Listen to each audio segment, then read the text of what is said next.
So the big disruption effectively happened to us. So no brand will ever be able to disrupt a marketplace in the same way as a pandemic has.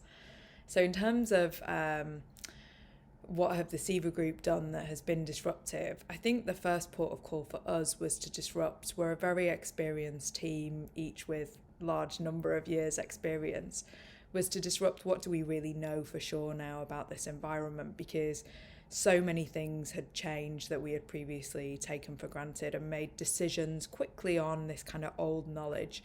But the passenger is different, the environment is different, the capability and the restrictions are now all different. So the first disruption is kind of us getting back to what do we really know and what is the capability.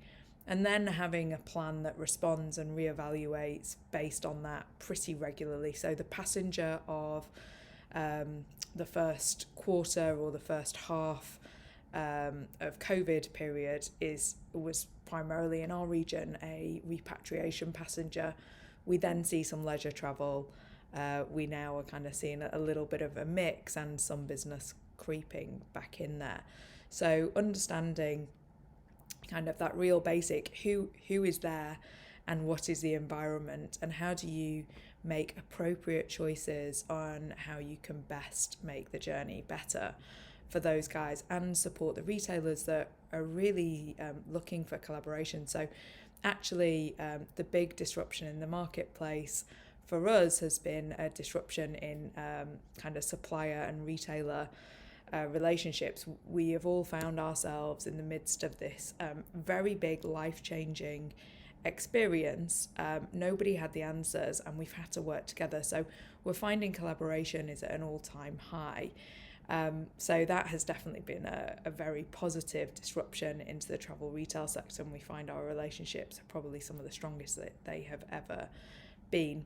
So back to basics is, first of all, who's the shopper and at what point can you influence? Lots of things are beyond our control, focusing on the things that are in our control, doing a better job, so innovating packs and renovating some packs. That has definitely been a top priority for us because we know the retailers can still do a great job of fulfilling availability. So getting a pack with a really clear message on shelf is very important. We've referenced before the importance of digital, so making sure that shoppers are able to research our products online through a retailer, potentially reserve them. That's been really important too. So yeah, absolutely a back to basics approach. And it's really about what are the conditions, what is possible, and how do we want to respond. And a big change as well is we're not necessarily planning for the next 18 months. Some retailers are just asking us to look at the next 3, because the passenger that's in store now is a very different passenger to the one 6 months ago. So actually the disruption is this agile, collaborative kind of, let's focus on what we can really control and let's do some simple things really well that really engage and excite the customer, because we know when they get into our stores, some of them won't actually have shopped in a whole year. And that's really exciting. So any preconceptions they might have had about what it's going to be like can soon be broken with a brilliant customer experience. But it's all of our jobs to deliver on that.